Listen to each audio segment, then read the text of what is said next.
你好啊，天父愛你。 Jesus loves you。 每日都係新嘅開始。你預備好同天父一齊踏上今日嘅靈修旅程未啊？而家等我哋用少少嘅時間，安靜我哋嘅心靈。聽下最愛我哋嘅天父嘅話語啦。馬可福音2章1至12節。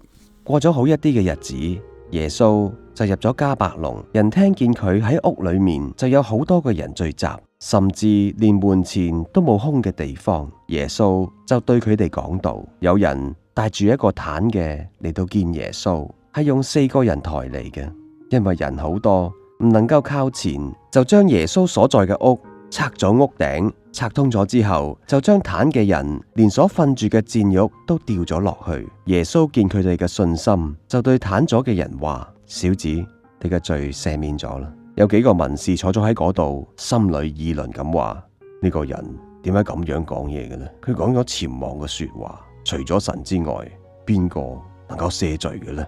耶穌心中知道佢哋心裏邊咁樣議論，就話：你哋心裏邊點解要咁樣諗呢？或者對癱嘅人講：你嘅罪赦免咗啦，或者話：起身攞你嘅墊褥走啦。究竟邊一樣容易啲呢？但要叫你哋知道，人子喺地上有赦罪嘅權柄。就對癱嘅人話：我吩咐你起身攞你嘅墊褥翻屋企啦。嗰個人就起咗身，立即攞埋張墊褥，當住眾人嘅面前出咗去啦。以致到眾人都稀奇，歸榮耀俾神，話：我哋從來都冇見過咁樣嘅事。有人講到佢請佢嘅老公喺返屋企嘅途中，順便買啲雞蛋，等佢可以做粟米麵包做晚餐。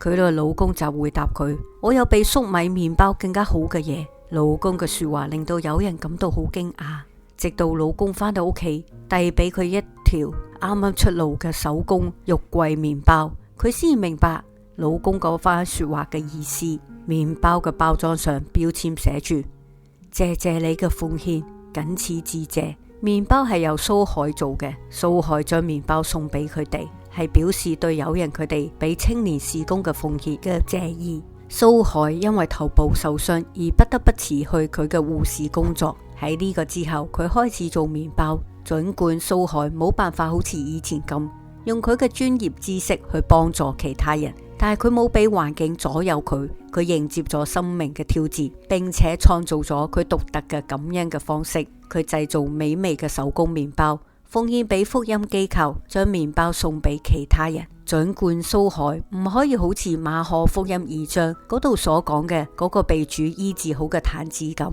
喺肉體上面得到徹底嘅痊癒，但係蘇海佢振作起嚟，佢令到好多人為神喺佢身上所動嘅工而驚嘆不已。即使我哋嘅能力有限，但係神總係俾我哋每個人可以做一啲嘅嘢，就等我哋振作起嚟，求神藉着我哋成就佢嘅旨意。